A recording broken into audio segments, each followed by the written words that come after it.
Hello, long time no booktube.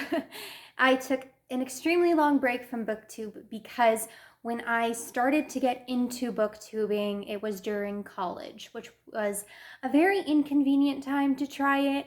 I barely had any time between working and school. So now that my time is more of my own time and it's more fluent and it's more consistent, I am going to try to make more time for booktube because I do find making videos fun and it's just a different way to talk about books.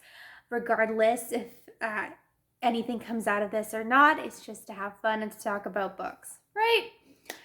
So I guess like my reintroduction video, I thought a good idea for it would be to talk about my two favorite books of 2020. And I know that there's a lot of reading time left in December, but I think it would be very hard for books that I'm currently reading or books that are in my December TBR to compare to the two that I'm about to talk about. My December TBR is filled with a bunch of cheesy romances, and that is not to say cheesy romances aren't favorite listed worthy, but they just don't usually have that emotional turmoil like kind of brews inside of me. So I'm going to go ahead and show you what my two favorite books have been for 2020. And it's actually really funny because the first book I'm going to show you was actually one of the very first books I read in January 2020. And then the second one I'm going to show you is actually one of the last books I read of the year. I found that so ironic that the first book and one of the last books I read this year have been two of my absolute favorites. So the first book I'm going to talk about is actually so underrated, and I never hear it talked about in the book community, and I'm not really sure why. So this is called We All Love the Beautiful Girls by Joanne Pruel. So this is a literary fiction novel that really focuses on family dynamic.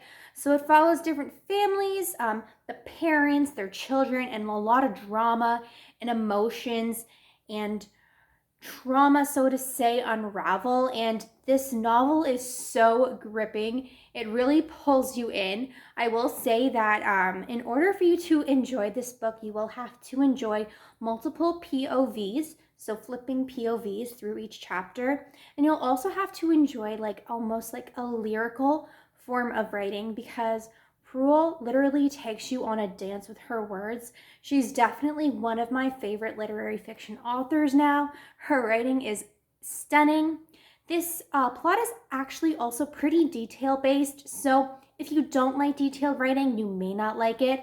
But for me, what really made this book a favorite for me was the way it made me feel so many things. There's quite a lot of characters in this book, and yet I could sympathize with each of them. That's how great that's how great of a job the author does of putting the reader in the book with the characters.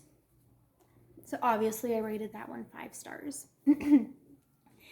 My second favorite book of the year is actually a teen contemporary novel by Heather Smith. Before I start, Heather Smith is one of my favorite teen authors. I read her book Chicken Girl a year or two ago, and honestly, I still go back and think about it. It's such an amazing book. So if you have never read anything by Heather Smith, definitely give her books a read because mind-blowing.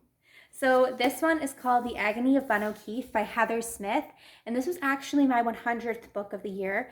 My boyfriend was like, for your 100th book, you should really choose a book that you've really wanted to read, one that you own. So I went with a Heather Smith read because Heather is a genius, and it shows in this book as well. So this story follows Bun, who is sort of a misfit, and her mom kicked her out of her house, which was a really tricky situation in itself. And she meets this group of people, and they're all misfits in a way, yet they all bring each other's life purpose and connection, and they're their own little family. I will say there are trigger warnings of sexual assault and death, just because some people can be triggered by that. But oh my goodness. Even though this is a story of misfits, it holds so much warmth, emotion, love, The way also, there's like a lot of characters in this plot, but Heather Smith paints them so beautifully, and you're really able to see the growth of each character throughout the plot. So Heather Smith's writing is so effective because she has those punch sentences that makes you want to reread them. And she also has super compelling characters. So if you like character-based plots that have a lot of personal development within the characters, definitely give The Agony of Bun OKeefe a read, and just make sure you check out Heather Smith because I feel like she's such an underrated author. So thank you so much for listening, and I hope to see you again for other booktube videos.